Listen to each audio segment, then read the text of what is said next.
네, 우리 지난 한 주간 하나님의 은혜 가운데 평안하셨습니까?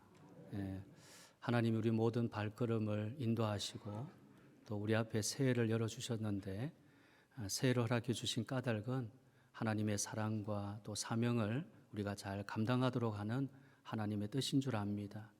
하나님의 깊은 뜻을 우리가 오늘도 헤아리면서 오늘 하나님 앞에 나아갈 때에 우리의 예배가 하나님 앞에 아름답게 올려질 수 있는 영적 예배가 되어지기를 주님의 이름으로 축복합니다. 아멘. 자, 우리 옆에 있는 분들 앞뒤로 한번 인사 나누십시다. 새해도 하나님이 함께 하십니다. 새해도 하나님이 함께 하십니다. 네, 축복합니다. 네, 사랑합니다. 네, 감사합니다. 지난 1월 1일 올해 첫 번째 주일 예배를 드리면서 신년 예배는 새해를 믿음으로 출발하는 성도의 신앙 고백이 담긴 예배라고 말씀드렸습니다. 새해를 하나님의 말씀과 함께 출발하고 하나님을 섬기는 예배로 시작한다는 것입니다. 오늘은 예배와 관련해서 설교의 주제가 새 노래로 예배하는 새 사람입니다. 여러분, 새 사람이 누굽니까? 사도 바울은 골로새서 3장 9절 10절에서 새 사람에 대하여서 너희가 서로 거짓말을 하지 말라. 옛 사람과 그 행위를 벗어버리고 새 사람을 입었으니 이는 자기를 창조하신 이의 형상을 따라 지식에까지 새롭게 하심을 입은 자니라 라고 말씀합니다. 자, 이 말씀과 같이 모든 그리스도인들은 새 시대를 위하여 자기를 창조하신 이의 형상, 즉 그리스도 안에서 새로운 사람이 된 존재입니다. 따라서 우리의 인격과 삶을 통해서 예수님이 나타나야 됩니다. 새 사람은 예수 그리스도를 믿고 성령을 받아 새 시대를 위해 하나님의 선택을 받은 사람입니다.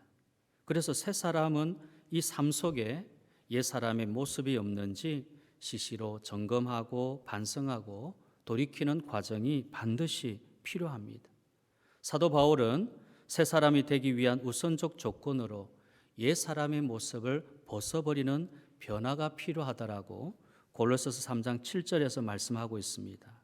골로새서 3장 7절에 너희도 전에 그 가운데 살 때에는 그 가운데서 행하였으나 이제는 너희가 이 모든 것을 벗어버리라. 곧 분함과 노여움과 악의와 비방과 너희 입에 부끄러운 말이라. 9절 옛 사람과 그 행위를 벗어버리고.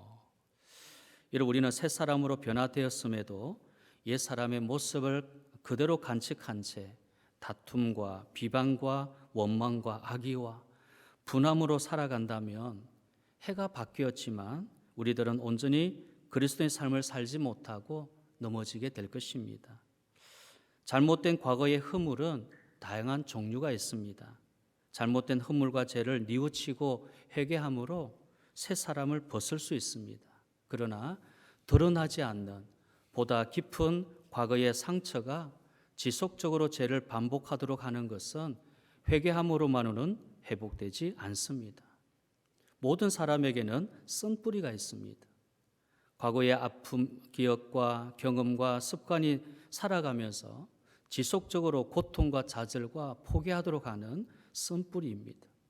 히브리서 12장 15절에도 쓴뿌리를 제거할 것을 말씀하는데요. 너희는 하나님의 은혜에 이르지 못하는 자가 없도록 하고 또 쓴뿌리가 나서 괴롭게 하여 많은 사람이 이로 말미암아 더럽게 되지 않게 하며라고 말씀합니다. 자, 이 말씀에 따르면 쓴뿌리는 지속적으로 자라난다는 것입니다. 그래서 근본적으로 쓴뿌리를 제거하지 아니하면 평생토록 악한 영향력에서부터 벗어날 수가 없게 됩니다. 더 나아가 쓴뿌리의 이 나쁜 영향력은요, 많은 사람이 이로 말미암아 더럽게 된다라는 것입니다. 쓴뿌리는 자신뿐만 아니라 다른 사람들에게도 부정적인 영향력을 준다는 점입니다. 그 결과 한 사람의 쓴뿌리가 공동체를 서로 비방케 하고 분열케 하고 아픔을 주고 파멸로 이끌게 됩니다. 자, 그러면 이 쓴뿌리를 어떻게 제거할 수 있습니까? 첫째로 하나님을 바라보아야 됩니다. 하나님을 바라보아야 우리 안에 있는 쓴뿌리를 제거할 수 있습니다. 대부분의 사람들은 과거의 아픔을 스스로 해결하기 위해 과거의 아픔을 준 사람과 환경을 원망하거나 비방하거나 안갚음을 함으로써 문제를 해결하려고 합니다. 그러나 여러분의 관심을 내가 겪고 있는 아픔과 슬픔에서 하나님께로 돌아와야 합니다. 자기 연민에 빠져 있지 말고 오히려 관심을 오직 하나님께 집중함으로 바라봐야 됩니다. 시편 62편 5절 6절인데요. 나의 영혼아 잠잠히 하나님만 바라라. 물어 나의 소망이 그로부터 나오는도다. 오직 그만이 나의 반석이시요 나의 구원이시요 나의 요새이시니 내가 흔들리지 아니하리로다. 8절 백성들아 시시로 그를 의지하고 그의 앞에 마음을 토하라. 하나님은 우리의 피난처시로다. 하나님께 내가 집중해서 바라볼 때에 우리 안에 있는 이 쓴뿌리가 제거가 되는 것입니다. 자, 쓴뿌리를 어떻게 제거할 수 있습니까? 둘째로는요, 예수님의 십자가 희생을 경험해야 됩니다. 예수 그리스도를 믿고 그리스도의 용서와 사랑과 관용을 체험해야 되는 것입니다. 예수 그리스도의 사랑을 믿어야 되는 것입니다. 예수님의 십자가의 사랑이 내 안에 흘러 넘칠 때 우리는 쓴뿌리로부터 자유함을 얻게 되는 것입니다. 셋째로 성령의 인도하심을 따라서 살아야 됩니다. 갈라디아서 5장 16절에 내가 이르노니 너희는 성령을 따라 행하라. 그리하면 육체의 욕심을 이루지 아니하리라. 이게 성령을 따라 행하라고 하는 것은 지속적인 반복적인 의미를 말하고 있습니다. 여러분, 선뿌리라는 것은 계속적으로 내 안에 자라나는 것인데 그것을 제거했다고 완전히 없어지지는 않는 것입니다. 우리 인생을 살다 보면 여러 가지 상처를 받게 돼 있습니다. 그럼 그 상처를 가지고 있으면 또 마음의 선뿌리가 조금씩 뿌리를 내리게 되어지는데, 그러면 그 선뿌리를 제거하기 위해서는 또한 우리는 계속해서 성령을 따라 행하는 삶을 살아야 되는 것입니다. 선뿌리를 만드는 타락한 인간의 마음과 죄는 육체의 소욕을 따른 결과이기 때문에 성령을 따라 살아가면 인간의 마음과 죄가 치유되고 회복됩니다. 성령을 따르는 삶은 성령의 9가지 열매가 맺어져서 선뿌리의 영향으로부터 벗어나게 되는 것입니다. 여러분, 오늘의 예배는요, 이런 잘못된 문제로부터 벗어나 회복함과 동시에 새 시대를 살아가기 위해서 비전과 꿈과 희망을 삼위 하나님 안에서, 성부 하나님, 성자 예수님, 성령 하나님, 삼위 하나님 안에서 발견하는 예배입니다. 가장 우선되어야 될 성도의 영적 회복은 예배입니다. 왜냐하면 예배라는 것은 성도의 삶을 새롭게 시작하는 출발점이기 때문입니다. 예배를 잘 드려야 우리의 삶이 잘 되어지는 것입니다. 예배가 처음부터 잘 진행이 되어지면 이 한 주간의 삶, 한 달의 삶도 우리가 잘 진행이 되어지는 것입니다. 하나님은 새 시대를 위한 교회의 변화의 그 첫 증거를 살아있는 예배를 통해서 보기를 원하십니다. 행사와 사람 중심의 예배에서 하나님의 예배로 바뀌어야 되는 것입니다. 예배학 폴훈 교수도요, 우리의 삶에 있어서 예배의 중요성에 대해서 이렇게 말을 했습니다. 예배의 핵심은 하나님께서 자신의 생명을 인간에게 주시고, 예배의 핵심이라는 것은 하나님의 생명을 받는 시간입니다.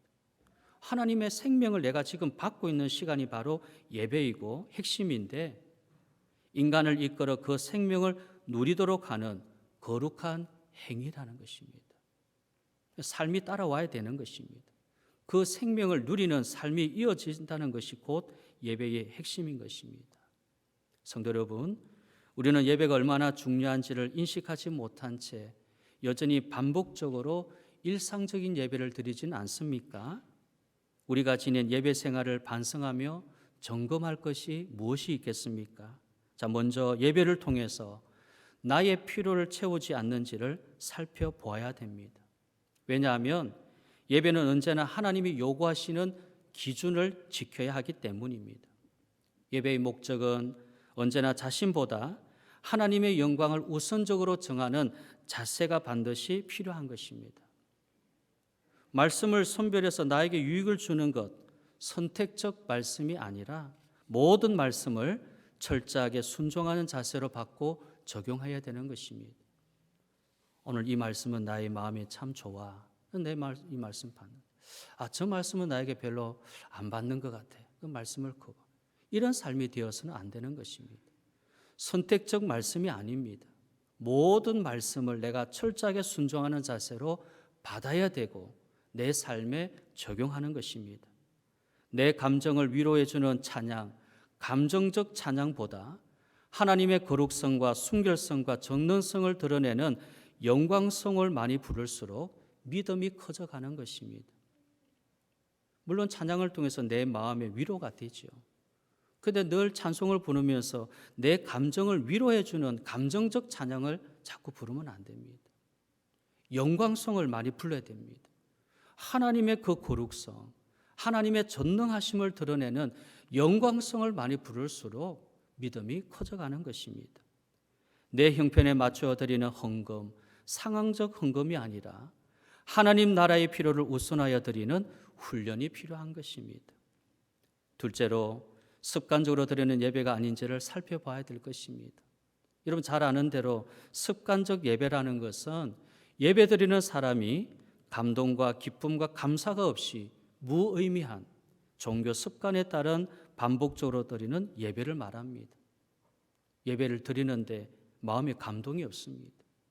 예배에 대한 기쁨이 없고 감사가 없이 그냥 무의미하게 앉아있는 종교 습관에 따른 이 반복적 예배가 습관적 예배인 것입니다. 혹 우리의 예배가 그렇지 않은지를 살펴봐야 된다는 겁니다. 여러분 성경에서 참된 예배자의 사명에 대한 모델을 다윗에게서부터 찾을 수 있습니다.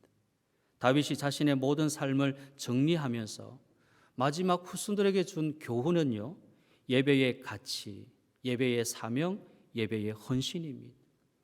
다윗은 예배의 삶을 사명으로 알았습니다. 그래서 그의 마지막 소원은 하나님께 예배드리는 장소인 성전을 건축하는 일입니다. 그러나 그는 하나님이 허락하지 않으심으로 성전을 지을 수 없게 되었고요. 아들인 솔로몬에게 그 사역을 맡겼습니다. 다윗은 성전 건축을 돕는 일을 위해 자신이 할 수 있는 최선의 준비를 인생의 마지막 사명으로 알 정도로 예배에 대한 사명을 가진 사람입니다. 다윗이 예배드리는 처소인 하나님의 성전을 얼마나 사모했는지요. 그가 드린 성전 공사 비용을 보아도 알 수가 있습니다. 자, 우리 한번 성경을 보십시다. 29장 4절, 3절부터 보겠습니다. 29장 3절에 보니까 성전을 위하여 준비한 이 모든 것 외에도 내 마음이 하나님의 성전을 사모함으로 내가 사유한 금 은으로 내 하나님의 성전을 위하여 드렸노니 곧 오빌의 금 3천 달란트와 수는 7천 달란트라 모든 성전벽에 입히며 그랬습니다. 하나님의 성전을 위하여 내 마음이 사모하였는데 그래서 내가 가지고 있는 사유한 금 은으로 하나님의 성전을 위해서 드렸습니다. 여기 보니까 오빌의 금 3천 달란트, 은은 7천 달란트라 그랬습니다. 여러분 이것이 어느 정도인지 잘 모르시겠죠. 금 한 달란트는 은 달란트의 15배가 되어집니다. 그리고 은 한 달란트는 6천일, 그러니까 약 16년간의 품삯을 말합니다. 은 한 달란트가 16년 동안 내가 품삯으로 벌을 수 있는 돈의 양입니다. 그리고 금 한 달란트는 은의 15배가 되어지는 겁니다. 그럼 여러분 3천 달란트와 은 7천 달란트면 어느 정도겠습니까? 계산이 안 나올 정도입니다. 엄청난 것을 하나님께 드렸습니다. 더 나아갔어요. 그는 자신뿐만 아니라 온 이스라엘 백성들이 이러한 일에 동참하도록 격려하는 일에 최선을 다했다는 것입니다. 여러분 다윗의 사명은 모든 백성으로 하여금 예배 회복을 이루도록 하는 것입니다. 어떻게 하면 이 백성들이 하나님 백성들이 예배를 회복할 수 있을까? 이스라엘 백성들이 늘 하나님께 예배드린 백성 아닙니까? 예배라고 하면 가장 전문적으로 알고 있는 사람들이 이스라엘 백성들입니다. 어떻게 예배 드릴 줄을 다 알고 있는 사람이 이스라엘 백성들 아닙니까? 근데 지금 다윗이 굳이 그의 사명을 온 백성들, 이스라엘 백성들이 예배 회복을 이루는 일에 그가 사명을 가졌다는 것. 여러분, 다윗이 발견한 세 사람의 예배의 특징이 무엇이겠습니까? 자, 먼저 첫째는 다윗은 예배를 통해서 하나님을 새롭게 발견했습니다. 하나님을 새롭게 발견했습니다. 여러분, 그렇습니다. 예배의 가치는요, 하나님을 새롭게 알아가는 것입니다. 다윗은 하나님의 위대하심과 권능과 영광과 승리와 위엄과 주권을 발견했습니다. 하나님을 새롭게 알아가는 사람은 늘 예배의 설렘과 희락을 경험하게 되어집니다. 하나님이 어떤 분이신가를 예배를 통해서 발견하게 되어지니까 내가 어떤 존재로 하나님 앞에 살아야 되는지, 또 이 시간 예배하는 것이 얼마나 나에게 설렘이 되고 희락이 되는지를 경험하게 되는 겁니다. 다윗의 예배를 통해 발견한 하나님의 모습은 어떠합니까? 첫째로 만물의 머리가 되시는 하나님입니다. 다윗은 역대상 29장 11절에서요. 여호와여 위대하심과 권능과 영광과 승리와 위엄이 다 주께 속하여 사오니 천지에 있는 것이 다 주의 것이로소이다. 여호와여 주권도 주께 속하여 사오니 주는 높으사 만물의 머리이심이니이다. 만물의 머리가 되신다. 이게 만물의 머리가 되시는 하나님이라면 만물의 몸이 되는 것은 우리들입니다. 또한 그리스도가 교회의 머리가 되고 우리가 그리스도의 몸이 됩니다. 이것은 하나님과 우리들이 유기체가 되어서 한 몸을 이룬다는 것입니다. 여러분, 한 몸을 이룬다는 것은 생명을 나눈다고 하는 의미를 말합니다. 만물의 머리가 되시는 하나님, 그 하나님 만물의 머리가 되셨다는 것은 세상 만물의 생명이 하나님으로부터 나온 것임을 말해줍니다. 그래서 하나님을 떠난 문명, 하나님을 떠난 문화, 하나님을 떠난 생명은 죽은 것과 같습니다. 아무리 문화와 문명이 화려할다 할지라도 그 문명과 문화에 하나님이 안 계신다면 죽은 것입니다. 하나님을 떠난 세상은 살아있는 것 같으나 죽은 것입니다. 성도와 교회도 마찬가지죠. 교회 성도의 머리는 그리스도이십니다. 우리는 그리스도와 연합된 유기체 생명 공동체임을 요한복음 15장 5절에서 말씀합니다. 나는 포도나무요 너희는 가지라. 그가 내 안에 내가 그 안에 거하면 사람이 열매를 많이 맺나니 나를 떠나서는 너희가 아무것도 할 수 없음이라. 식물을 키우고 계시는 분들, 나무를 이렇게 키우고 계시는 분들 잘 아시지요. 나무에서 가지가 꺾어진든지 떨어지면 그 가지는 말라지고 죽게 됩니다. 우리가 예수님으로부터 떠나게 되어지면 아무것도 할 수 없습니다. 아무것도 할 수 없다는 것은 죽었다는 것입니다. 생명이 떠났다는 것입니다. 그러므로 우리가 드리는 예배는 우리들의 생명의 근원이신 하나님을 바로 알고 그분이 공급하시는 생명으로 살아가는 것을 감사하고 찬양하는 신앙 고백의 현장이 되어야 됩니다. 오늘 이곳이 그런 현장입니다. 하나님을 알아가는 것, 하나님이 만물의 머리가 되신다는 것, 이것을 우리가 새롭게 아는 것이 지금 이 예배의 현장이죠. 둘째로 하나님은 만물의 주제가 되시는 하나님이십니다. 다윗이 발견한 하나님은 만물의 주제가 되신다고 역대상 29장 12절에서 말씀하고 있습니다. 12절 부와 기가 주께로 말미암고 또 주는 만물의 주제가 되사 손에 권세와 능력이 있사오니 모든 사람을 크게 하심과 강하게 하심이 주의 손에 있나이다. 여기에 만물의 주제가 되신다는 말은 만물의 통치자가 되셨다는 겁니다. 여러분, 통치자는 다스리는 권세와 능력을 가지고 있는 자를 말합니다. 강한 통치자의 백성은 외부의 적들로부터 강력한 보호를 받는 혜택을 누릴 수가 있습니다. 여러분, 지도자가, 통치자가 약하다 그러면 적들로부터 얼마나 많은 괴로움을 당하고 패하겠습니까? 그런데 강한 통치자가 백성을 다스린다 그러면 여러분, 강력한 보호를 받게 되는 것이죠. 다윗은 전생에 동안 많은 외부의 핍박과 위협이 있었습니다. 아는 대로 사울 왕은 다윗을 죽이기 위해 군대를 이끌고 다녔지만 하나님의 보호하심을 받았습니다. 블레셋 나라는 다윗이 왕으로 있을 때 2번씩이나 침략하였으나 하나님의 보호로 다윗의 왕국은 흔들리지 않았습니다. 아들 압살롬은 예루살렘에 입성하여 다윗의 왕권에 도전하였지만 하나님은 다윗을 보호하셨습니다. 다윗의 역사를 볼 때 다윗의 강해서가 아니라 하나님께서 다윗을 강한 권세와 능력의 오른손으로 붙드시고 지켜주셨다는 것을 알 수 있습니다. 그래서 시편 28편 7절에 여호와는 나의 힘과 나의 방패이시니 내 마음이 그를 의지하여 도움을 얻었도다. 그러므로 내 마음이 크게 기뻐하며 내 노래로 그를 찬송하리로다. 하나님을 만나죠. 하나님을 체험한 거죠. 내가 만났습니다. 저 사람이 만난 하나님에 대해서 이야기하는 것 아닙니다. 아목의 집사가 만난 하나님을 내가 말하고 있는 것 아닙니다.